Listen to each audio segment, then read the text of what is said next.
घर पे चलो। बतख मुर्गियों को दाना चुगवाकर घर वापस लाता है तो सभी मुर्गियां अपनी चोली उतारकर नहाने चल देती हैं। फिर निरमा साबुन से रगड़ रगड़ कर खूब नहाती है।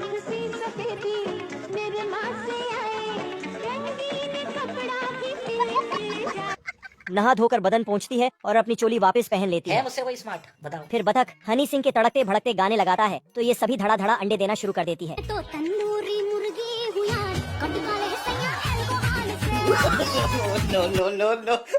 एक दिन में 1200 अंडे देकर बतख का दिल गार्डन गार्डन हो जाता है। पैसा ही पैसा हो गया। फिर वह अगले दिन सुबह ही सभी अंडों को मार्केट बेचने ले जाने लगता है। बतख को घर पर न देखकर भेड़िया मौके का फायदा उठाता है और मुर्गी चुराने पहुंच जाता है।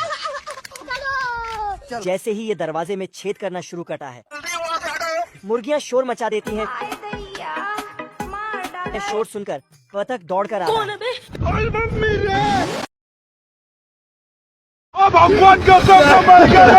आज के बाद नहीं बैठूं। बिल्ला सिटी बैंक से गाजर चुरा कर जा रहा था। जूस पिला दो। तभी ये छोटा छतरी बैंक का सारा माल एक ही बार में उड़ा लेता है। मेरा बाप बदमाश था, मैं बदमाश ही हूँ। ऐसा मत करो मेरी जान। और बिल्ले के कुछ बोलने पर ये इसके मुंह में बंदूक ठूस देता है। Free fire. कुछ दूर आगे जाते ही ट्रेन का ट्रैक आ जाता है। आजा आजा आजा। बिल्ला कार के साथ इन दोनों नमूनों की मरवा देता है। राम राम लग दरे। छोटा छतरी मंगरू से रात के अंधेरे में बिल्ले को ठिकाने लगाने के लिए बोलता है। अब तू गया बेटा। तभी चालाक बिल्ला मंगरू को लालच देकर अपने टिम में कर लेता है। हम्बा हम्बा रम्बा रम्बा कम्बा कम्बा। मस्त प्लान है। हे प्रभु। और इसे ही ठिकाने लगा देता है। ऐसी क्या चीज है जो बच्चों को डरा रही है? पुलिस की आवाज सुनकर छोटा छतरी ओवन में घुस जाता है। बच गया साला। तभी पीछे से मंगरू भी आ जाता है। साला ये बिल्ला दोनों नमूनों को इतना टॉर्चर करता है कि पुलिस आते ही दोनों इस बिल्ले से बचने की भीख मांगने लगते हैं। बतख घोंसले में बैठता। सिस्टम पार देंगे। ये क्या हो गया? ये बतख डायनासोर जितना बड़ा अंडा देता और थोड़ी ही देर में फोड़ देता। मुन्ना है मुन्ना मुन्ना। बतख का बच्चा वजन मोजने जाता और जैसे ही किलो कांटे पर बैठता। बतख बच्चे को तैयार करता और जैसे ही बच्चा खाना देखता, सभी बच्चे खाना खाने जाते पर ये मोटू तेजी से जाता और पूरा खाना अकेला गटक जाता। मोटे को हाथी जैसा खाना खाते देख सभी बतख साले की तारीफ करते। अब साला नहाने जाता और जैसे पानी में कूदता।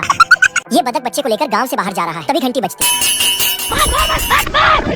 दरअसल गांव में लोमबड़ा आया, इसलिए सब भाग रहे, पर इस बतख का बच्चा बहुत बड़ा है। तभी लोमबड़ा इनके पीछे पड़ता तो बच्चा अम्मी को ऊपर बिठाता और भागता। कौन है बे? अबे अंधा है क्या? लोमबड़ा हथौड़ी भरता और बच्चे को खाने जाता। भाई आज ऑमलेट नहीं बनाऊंगा, तेल का ऑमलेट बनाऊंगा। चुप कर कुत्ते। बच्चा लोमबड़े को ऊपर उठाता और गला दबाता। बच्चा लोमबड़े का खोपड़ा निकालता तो लोमबड़ा भी कांपने लगता।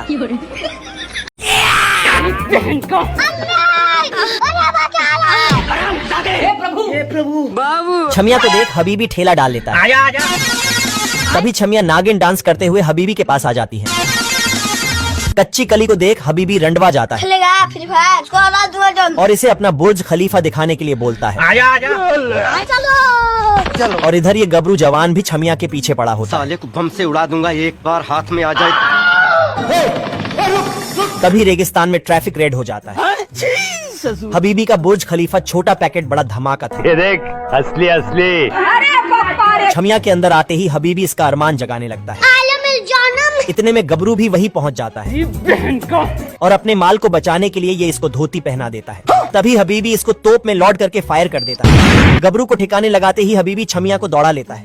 तभी गबरू माल फूंक कर बौरा जाता है और आते ही इसकी गर्मी एक ही गुस्से में शांत कर देता है। तोता प्रसाद गाना गाते हुए शेर के पास पहुंच गया। अबे साले, ऐसा नहीं करो भाई, आपका हाथ जोड़। तोता प्रसाद नाला में घुसा तो पीछे से शेर भी घुस गया। शेर लगातार पोता प्रसाद को ढूंढने के फिराक में लगा था।